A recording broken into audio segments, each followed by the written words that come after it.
daily. Only on Shaw. Plants are good. Plants are good for everything. Like I say to my wife, I don't drink, I don't smoke. You can always find me. I'm in the garden. I'm hanging out in my jungle, under the banana trees, right? When Salt Spring Island resident Joe Clemente refers to his jungle, he's not joking. This is one species of kiwi. Kiwi is native to China. And this one never has had fruit on it, and I suspect probably because it was sold to me as a male and a female, and I think they're both the same sex. And am I allowed to say that? I planted lots of different types of bamboos in here. His passion to create a jungle paradise attracted much attention, prompting locals to give him a name he now goes by. It's funny, when I moved to Salt Spring, I had 2 truckloads of tropical plants get off the ferry in Fulford, and one of the deckhands looked at me and he said, "What do you think this is, Gilligan's Island?" And I says, "It soon will be." And I brought the first outdoor bananas to Salt Spring.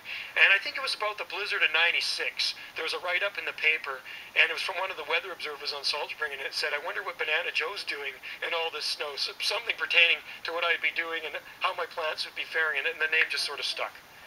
This is the Trachycarpus fortunae. And this is probably the most common palm on our southwest coast. Yes, palms do grow here. This is native to high mountainous areas of China. Oh. This one I planted in the spring of 1994. This is a Dicksonia antarctica. This is a Tasmanian tree fern, imported from Tasmania. So what do you say about people that say, well, these are invasive plants and... They're not. They haven't done their homework. I mean, broom is an invasive plant. Not everything is broom. You know, they self-seed around the base of my pond, but they're not going to take over Salt Spring. What is taking over the island is Joe's vision. He's currently employed as a gardener with the Parks Department. So if you look around town, you'll see lots of palms. In front of the Chamber of Commerce, there's 5 palms of mine and 2 big eucalyptus trees. I planted those in '96. And I remember when I was planting one of the first ones there, you know, a local walked by and she says, "You can't plant that here. Palms don't belong in Canada." And then she pointed at a plant over there. She says, "You'd be planting something more like that." And I says, "Well, that's actually native to Chile." These are Brugmansia candida.